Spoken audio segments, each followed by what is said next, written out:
Meanwhile, there are films out. Tell us about a nice, big, juicy 18 certificate. Well, Halloween is on the way, so, we're kind of slightly spoilt for choice with horror at the moment. We had Smile in cinemas just recently. Now Barbarian, rated 18, I love the BBFC, for strong, bloody violence, gore and horror. And basically, that's all they need to put on the poster, isn't it? It's Halloween, here's a film which has strong, bloody violence, gore and horror. So this is directed by Zach Crager, and Georgina Campbell stars as Tess. She arrives at an Airbnb in Detroit, in the neighborhood of Brightmoor. She arrives in the middle of the night. She's there. She's got a job interview with a documentary filmmaker. She gets to the Airbnb, which is just a house in this neighborhood, which turns out to be not a great neighborhood. The key is not in the key safe. We get a lot of Halloween-style camera crawling round a wood-slatted house. So I think the beginning very definitely evokes Halloween.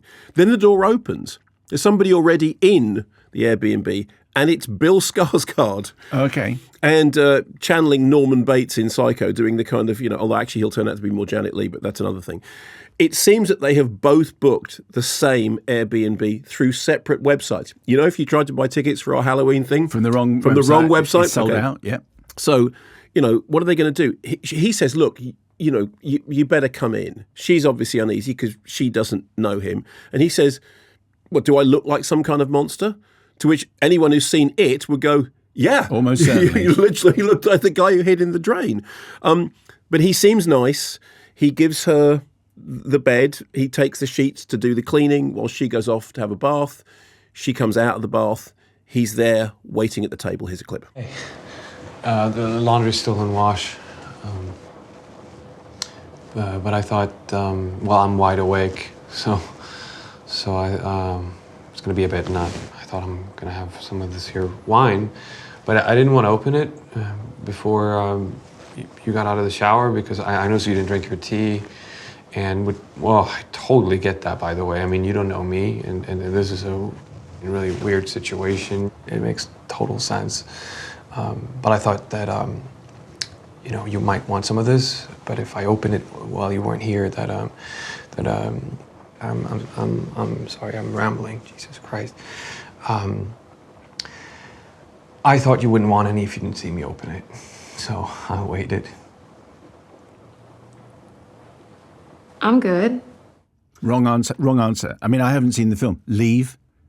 Just leave the house. Okay, so one of the things that I like about the film is that it does exactly what you've just done, is it kind of sets up, okay, I think then something else happens, which I won't spoil because... Spaceship Bands. Anyway, the story then bifurcates. We now move to in LA, where an actor played by Justin Long, in a role that was originally earmarked for Zac Efron, apparently, finds out that he's lost his latest gig after being accused of sexual assault. He's running out of money because he can't work. His finance says you need to find alternate wealth management, which means go away. Turns out he owns the house in Detroit. So he goes back to the house in Detroit. We also get flashbacks to the neighborhood back in the Reagan era when the neighborhood was actually kind of all picket fence, all looked really lovely. Everything was nicely painted. But somebody says, we're moving out because the neighborhood's going to hell. So then all these stories start to converge.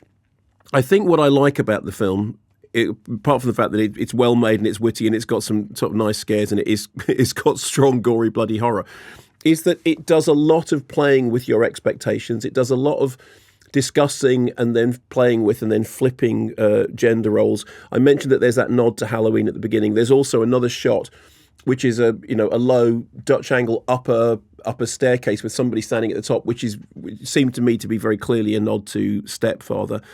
There's a very good gag about measuring the size of a house for retail purposes in the middle of a horror scene. It's got very smart, iconic use of pop tunes, but a great squishy score by, I think is it Anna Drubich or Anna Drubich? Drubich, who's a great composer.